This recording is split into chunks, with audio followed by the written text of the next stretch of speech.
is Dr. G, and I am excited to have you join me for another segment of Ask Dr. G.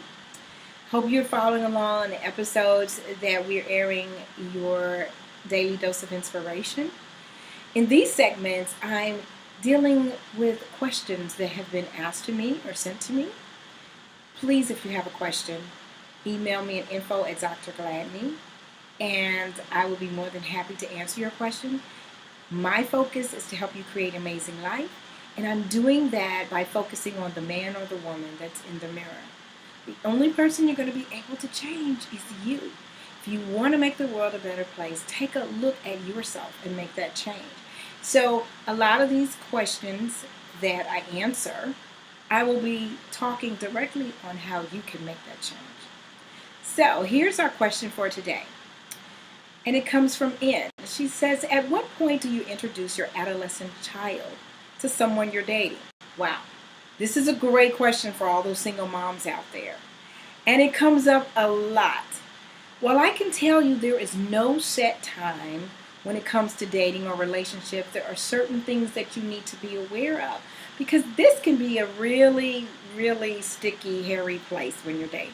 If your children are of a certain age of understanding, it is so important to communicate to them that if you are getting ready to start dating, that you're going out for a while or you're going to meet someone, not that they have to know who it is and what that's like, but at certain ages, kids want their parents to be happy. They want to know that their parents' lives are moving on because they understand about love, and there's no better way to teach them about love and to actually be that role model for them. So when you communicate to them and say, not when you're first going out maybe with someone, but if you've been dating someone for a while, you want to have that conversation with your child. Now, sometimes children are resistant and they don't feel like they want you to move on and all those kind of things, and that's something else to deal with. So again, all of that can be rectified by actually just sitting down and having conversations. Well, why do you feel like that? But when they're old enough, they really do get it, and they want their parents to be happy. Now, the person that you're dating, it really depends. If you feel like this person can be a potential person that you're going to keep in your life, then it becomes important for your child to meet them. You don't want them to meet while you're just on the dating scene and you're going out with somebody different every week. But if this person becomes a steady and kind of stable person, then you do want your child to meet them. Do you know why? There's a couple of reasons. One, because you really want to get your child's feeling and opinion. Now you say, well, it shouldn't matter what my kids think. Oh, absolutely it does. Because you know what? Sometimes kids have a sixth sense. And they can pick up things that we don't, because you're filled with emotions. And if you're watching the episodes, in the relationship part, your hormones are going crazy.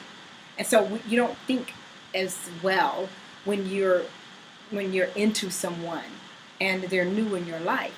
But your child can get a sense. And so sometimes them understanding and knowing, we want to get their opinion. That really matters, because it does matter. If you're going to keep this person in your life on a long-term basis and there's a lot of stuff going on between them and your kids, then that's going to set up a lot of stress. So you're going to want to know if this is a good person and how they interact with your child as well. That's really important. All of these things give you signs, and you will be able to tell just the interaction between the person that you're dating as well as your child, and kind of getting those feelings. And if it is somebody that you really care about, then of course you're going to want your child to be involved in this whole process. Because the whole part of one of the difficulties when it comes to divorce is now moving on with your life and creating a blending of family together that is not filled with stress. And these are the ways to do it if you are careful when you are dating in this process. So while I can't give you a set time that it is the perfect time to introduce, that has to be up to where you are, where you think this relationship is going. But you do want to involve your kids at some point. Now, if they're younger, you really be careful, because you don't want to keep bringing different men in and out of your children's life. That is not a good thing either. But your children will learn even how the dating process from you. So making sure that you're trying to be that role model as well to them. I hope this was helpful, Ann. Thank you for sending in your question. I hope this is helpful to all the mothers that are out there, that this has been a situation or a dilemma for them.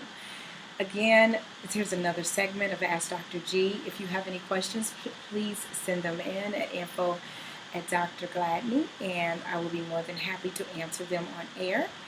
And go to my website, creatingamazing.lives.com, and sign up, buy my book. It is called If You're in the Driver's Seat Why You Lost. I talk about a lot in the relationship chapter.